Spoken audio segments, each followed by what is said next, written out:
ಅಸ್ತಿತ್ವಕ್ಕೆ ಬಂದಾಗ್ಲಿಂದ ಕೂಡ ಒಂದೇ ಒಂದು ಪ್ರಶ್ನೆ ಮುಂದುವರಿತಾ ಇದೆ. ಪ್ರತಿ ತಿಂಗಳು ಪ್ರತಿ ವರ್ಷ ಮುಂದೆ ಹೋದಾಗೆ ಈ ಪ್ರಶ್ನೆ ಕಾಡುತ್ತೆ. ಅದೇನಂದ್ರೆ ಸಿದ್ದರಾಮಯ್ಯ ಅವರು ಅಧಿಕಾರದಿಂದ ಕೆಳಗಿಳಿತಾರಾ, ಡಿ.ಕೆ. ಶಿವಕುಮಾರ್ ಅವರು ಬರ್ತಾರಾ, ಸಂಪುಟ ಪುನರ್ರಚನೆ ಆಗತ್ತಾ, ವಿಸ್ತರಣೆ ಆಗತ್ತಾ ಅಂತ. ಅಂತೂ ಇಂತೂ ಈ ಎಲ್ಲ ಮಾತುಕತೆಗಳಿಗೆ ಚರ್ಚೆಗೆ ಒಂದು ಫುಲ್ ಸ್ಟಾಪ್ ಇಡಬೇಕು ಅಂತ ಕಾಂಗ್ರೆಸ್ನ ಹೈಕಮಾಂಡ್ ಕೂಡ ತೀರ್ಮಾನ ಮಾಡ್ದಂಗಿದೆ.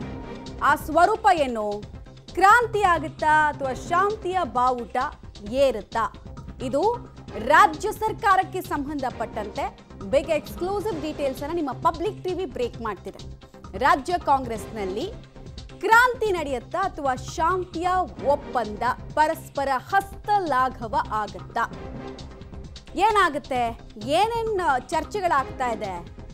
ಯಾವುದೇ ಒಂದು ಸರ್ಕಾರದಲ್ಲಿ ಚೇಂಜಸ್ ಮಾಡಬೇಕಂದ್ರೆ ಪರ್ಮ್ಯೂಟೇಷನ್ ಕಾಂಬಿನೇಷನ್ ಅನ್ನೋದು ತುಂಬ ಇಂಪಾರ್ಟೆಂಟ್. ಅಂದರೆ ಯಾವುದ್ಯಾವುದನ್ನು ಆದ್ಯತೆಯಾಗಿ ತಗೊಳ್ಬೇಕು, ತಗೊಂಡ್ರೆ ಏನಾಗುತ್ತೆ, ಮುಂದಾಗಬಹುದಾದಂತಹ ಚೇಂಜಸ್ಸು ಎಫೆಕ್ಟು ಎಲ್ಲವನ್ನ ಪರಿಗಣನೆಗೆ ತೆಗೆದುಕೊಂಡು ಕಾಂಗ್ರೆಸ್ ಹೈಕಮಾಂಡ್ ಒಂದು ನಿರ್ಧಾರಕ್ಕೆ ಬರ್ತಾ ಇದೆಯಂತೆ.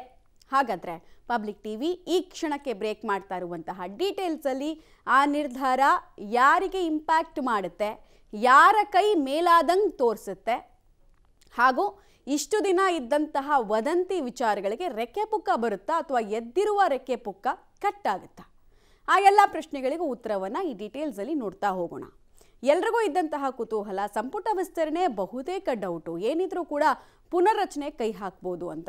ಯಾಕೆ ಹಿಂಗೆ ಎಲ್ಲರೂ ಅಂದ್ಕೊಳ್ತಾ ಇದ್ರು ಅಂದರೆ ಆ ಡೀಟೇಲ್ಸನ್ನು ಕೂಡ ನಾವು ಕೊಡ್ತೀವಿ ನಿಮಗೆ. ರಾಜ್ಯದಲ್ಲಿ ರಾಜ್ಯ ಕಾಂಗ್ರೆಸ್ನಲ್ಲಿ ಶಾಂತಿ ಕ್ರಾಂತಿಯ ವಿಚಾರ ಜೋರು ಸದ್ದು ಮಾಡ್ತಾ ಇದೆ.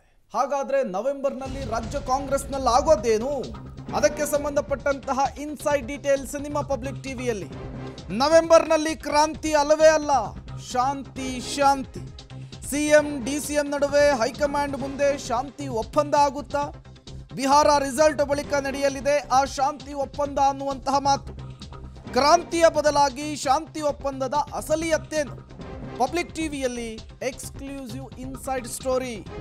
ರಾಜ್ಯ ಕಾಂಗ್ರೆಸ್ನಲ್ಲಿ ಪಟ್ಟಕ್ಕಾಗಿ ಇಬ್ಬರ ನಡುವೆ ಹಗ್ಗ ಜಗ್ಗಾಟ ಇರುವಂತಹ ವಿಚಾರ ಗೊತ್ತಿರೋದೆ.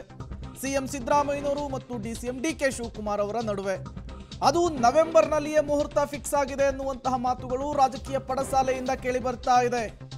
ಹಾಗಾದ್ರೆ ರಾಜಣ್ಣ ಹೇಳ್ತಾ ಇದ್ರಲ್ಲ ಕ್ರಾಂತಿ ಇದೇನಾ ಅನ್ನುವಂತಹ ಪ್ರಶ್ನೆ ಮುನ್ನೆಲೆಗೆ ಬರ್ತಾ ಇದೆ. ಇದರ ನಡುವೆ ಯಾವುದೇ ಕಾರಣಕ್ಕೂ ಕ್ರಾಂತಿ ಆಗಲ್ಲ ಅನ್ನುವಂತಹ ಹೇಳಿಕೆಯನ್ನ ಬಹುತೇಕ ರಾಜ್ಯ ಕಾಂಗ್ರೆಸ್ ನಾಯಕರುಗಳೇ ಕೊಡ್ತಾ ಇದ್ದಾರೆ.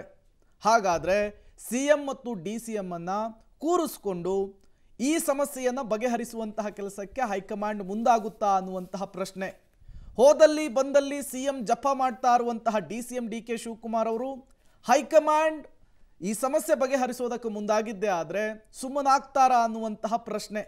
ಈಗಾಗಲೇ ಒಂದು ಕಡೆ ಸಿಎಂ ಸಿದ್ದರಾಮಯ್ಯನವರ ಪರವಾಗಿ 5 ವರ್ಷವೇ ಅವರೇ ಮುಖ್ಯಮಂತ್ರಿ ಅನ್ನುವಂತಹ ಕೂಗು ಜೋರಾಗ್ತಾ ಇದೆ. ಮತ್ತೊಂದು ಕಡೆ ಈ ಅವಧಿಯಲ್ಲಿಯೇ ಸಿಎಂ ಆಗೇ ಆಗ್ತಾರೆ ಡಿ.ಕೆ. ಶಿವಕುಮಾರ್ ಅನ್ನುವಂತಹ ಕೂಗು ಅವರ ಬೆಂಬಲಿಗರ ಕಡೆಯಿಂದ ವ್ಯಕ್ತವಾಗ್ತಾ ಇದೆ. ಇದರ ನಡುವೆ ಏನಾಗುತ್ತೆ ಅನ್ನುವಂತಹ ಕುತೂಹಲ. ಹಕ್ಕಿಗಳ ಕಲರವ ಕೇಳಿರ್ತೀರಾ ನೀವು, ಆದರೆ ಕಾಂಗ್ರೆಸ್ನ ನೀರಿದೆಯಲ್ಲ ಅದರ ಒಳಗೂ ಕಲರವ ಆಗ್ತಾ ಇದೆ ಇದೇ ವಿಚಾರವಾಗಿ 2 ತಿಂಗಳಿಂದ. ಹಾಗಾದರೆ ಏನು ಡೇಟ್ ಫಿಕ್ಸ್ ಮಾಡ್ಕೊಂಡಿದ್ದಾರೆ? ಕಂಡೀಷನ್ಸ್ ಯಾರಿಂದ ಯಾರಿಗೆ ಬಂದಿದೆ? ಕಂಡೀಷನ್ಸ್ಗೆ ಯಾರು ಬಾಗ್ತಾರೆ ನೋಡೋಣ. ಅದನ್ನು ಹೈಕಮಾಂಡ್ ಕಣ್ಗಾವಲಿನಲ್ಲಿ ಕ್ಯಾಬಿನೆಟ್ನ ಪುನರ್ರಚನೆ ನಡೆಯಲಿದೆಯಂತೆ. ಸಿಎಂ ಮತ್ತು ಡಿಸಿಎಂ ಇಬ್ಬರು ಕೂಡ ಹೈಕಮಾಂಡ್ ನಿರ್ಧಾರವನ್ನು ಒಪ್ಪಬೇಕು. ಕಂಡೀಷನ್ ಮೇಲೆ ಸಂಪುಟ ಪುನರ್ರಚನೆಗೆ ಗ್ರೀನ್ ಸಿಗ್ನಲ್ ಸಿಗುವಂತಹ ಸಾಧ್ಯತೆ ಇದೆ. ನವೆಂಬರ್ ಕಡೆ ವಾರದಲ್ಲಿ ಶಾಂತಿ ಸೂತ್ರ ಹಿಂಗಿದೆ, ಇದಕ್ಕೆ ನೀವು ಒಪ್ಕೊಂಡು ಅಧಿಕಾರವನ್ನು ನಡೆಸಿ ಅಂತ ಹೇಳಬಹುದಂತೆ. ಡಿಸೆಂಬರ್ ಮೊದಲ ವಾರದಲ್ಲೇ ಸಂಪುಟ ಪುನರ್ರಚನೆ ಆಗುತ್ತೆ ಅನ್ನೋ ಎಕ್ಸ್ಕ್ಲೂಸಿವ್ ಡೀಟೇಲ್ಸ್ ಸಿಗ್ತಾ ಇದೆ. ಡಿಸೆಂಬರ್ ಫಸ್ಟ್ ವೀಕ್, ನವೆಂಬರ್ ಅಂತ ಇದ್ರು, 1-2 ವಾರ ಎಲೆಕ್ಷನ್ ಎಲ್ಲ ಇರೋದ್ರಿಂದ ರಿಸಲ್ಟ್ ಬಂದು ಅಲ್ಲೆಲ್ಲ ಸೆಟಲ್ ಆಗಬೇಕಲ್ವಾ, ಹೀಗಾಗಿ 1-2 ವಾರ ಬಫರ್ ಆಗಿ ತಗೊಂಡಿದ್ದಾರೆ.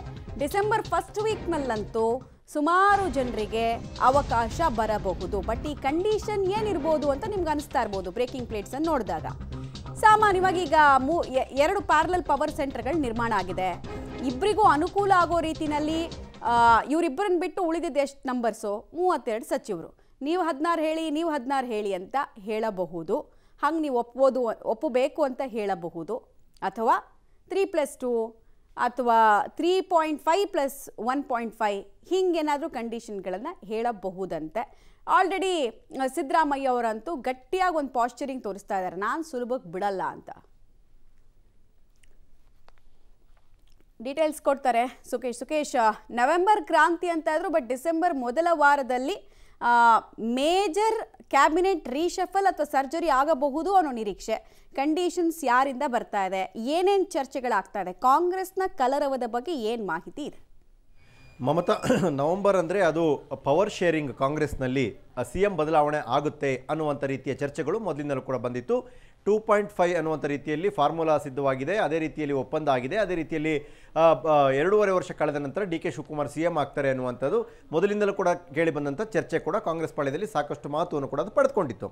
ಹಾಗಾಗಿ ಸಹಜ ಕುತೂಹಲ ಇದ್ದಂಥದ್ದು ನವೆಂಬರ್ 21ಕ್ಕೆ ಸರ್ಕಾರಕ್ಕೆ 2.5 ವರ್ಷ ಆಗ್ತಾ ಇದ್ದಂತೆ ಮುಖ್ಯಮಂತ್ರಿಗಳ ಬದಲಾವಣೆ ಆಗುತ್ತಾ ಅನ್ನುವಂಥ ಪ್ರಶ್ನೆ ಆಗಿತ್ತು. ಆದರೆ ಕಾಂಗ್ರೆಸ್ ಪಾಳೆಯಗಳಿಂದ ಬರ್ತಾ ಇರುವಂಥ ಒಂದಷ್ಟು ಮಾಹಿತಿಗಳನ್ನ ಆಧರಿಸಿ ಹೇಳೋದಾದರೆ, ಈಗ ಸದ್ಯಕ್ಕೆ ಕ್ಯಾಬಿನೆಟ್ ರೀಶಫಲ್ ಮಾತ್ರ ಆಗುತ್ತೆ.